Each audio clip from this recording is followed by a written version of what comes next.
Hello, friends of Sally's Book Club. Happy New Year. I'm Zuimi, the producer of Sally's Book Club.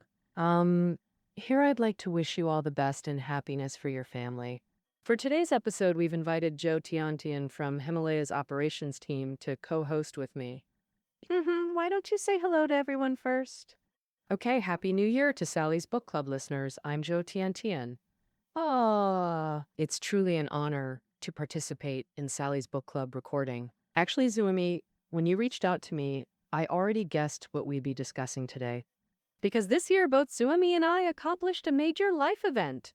We both made time to have babies. But while today's topic relates to children, we're not actually talking about parenting. Tian, do you ever feel that before kids, marriage felt pretty much like dating? Yes, but after having kids, everything changed. Instead of being helpful partners, our husbands became clumsy teammates holding us back. Oh, don't get me started. Honestly, I feel men's transition to fatherhood is always slower than women's. Sigh, like during pregnancy, morning sickness, kicks, all those physical changes constantly reminded us we're becoming mothers. Exactly. Watching our diets, prenatal checkups, monitoring the baby's development. But men? They need to actually hold that little human in their arms. Then it finally hits them. They're fathers now, right? After all, they didn't carry the baby. And during those first 3 months when babies depend completely on mom for everything, dads seem pretty useless. Like when I'd finally get the baby to sleep after nursing at night, my husband would barge in asking, "Is the baby asleep?" And wake the baby right up again! No matter how many times I whisper, "Be gentle," it never sinks in. Oh, and when he first made formula, powder before water, can you believe it?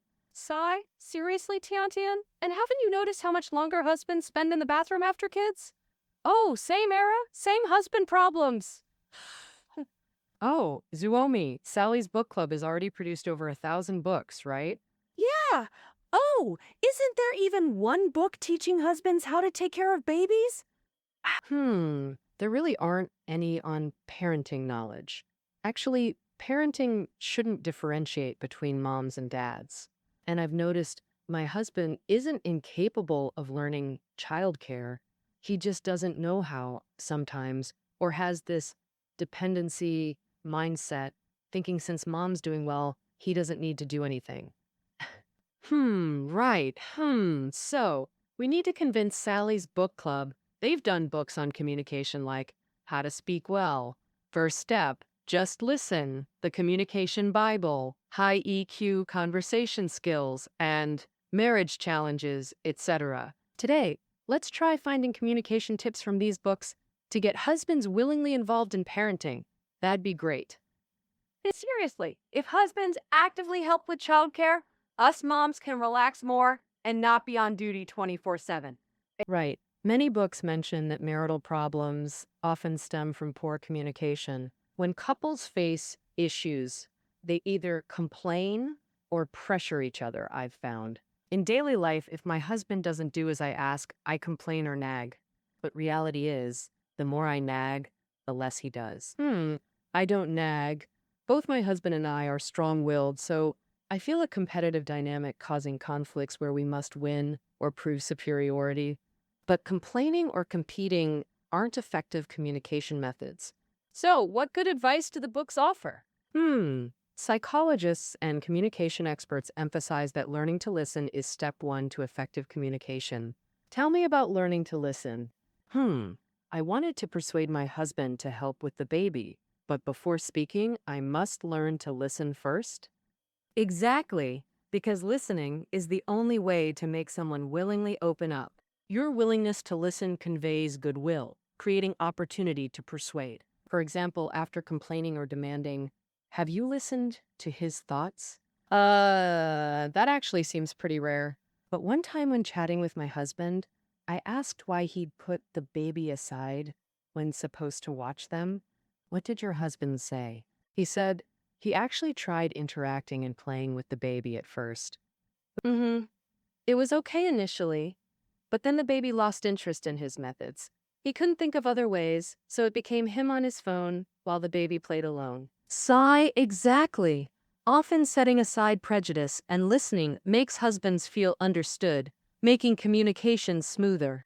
Like next time you ask him to watch the baby, teach him interactive games so they have activities together, making him less resistant. Oh. So, listening really is crucial for communication. Yes. Besides listening, what other communication techniques exist? Next, adjust your delivery. Reduce demands and reminders to avoid nagging, which makes people tune out immediately. Also, when making requests, avoid negative accusations. That's part of reducing reminders.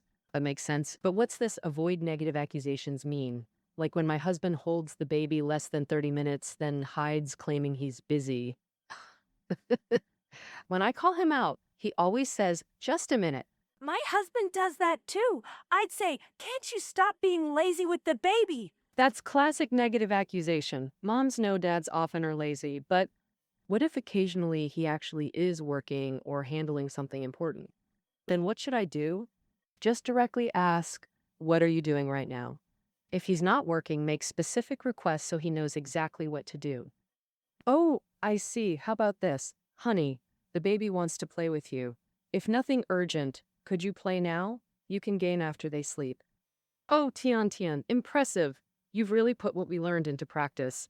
Oh, you flatter me. I feel if I say it like that, my husband definitely won't have the heart to refuse. Here's another effective communication trick called option limiting. Only giving dad choices A or B with no bargaining room. Sounds confusing?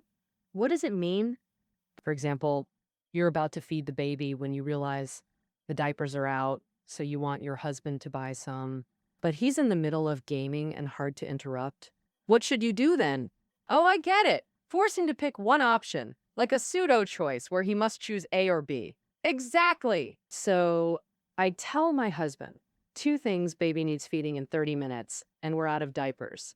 How about I pump milk for you to feed while I go shopping? Then he'd definitely choose to go out. He can't handle feeding.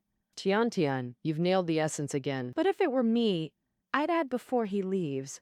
Oh, could you take the trash out on your way? Faster move. Exactly. Squeezing in an extra chore for him. We've covered so much today. Tian Tian, could you summarize the key points? Okay, I'll try. First, learn to listen and set aside biases.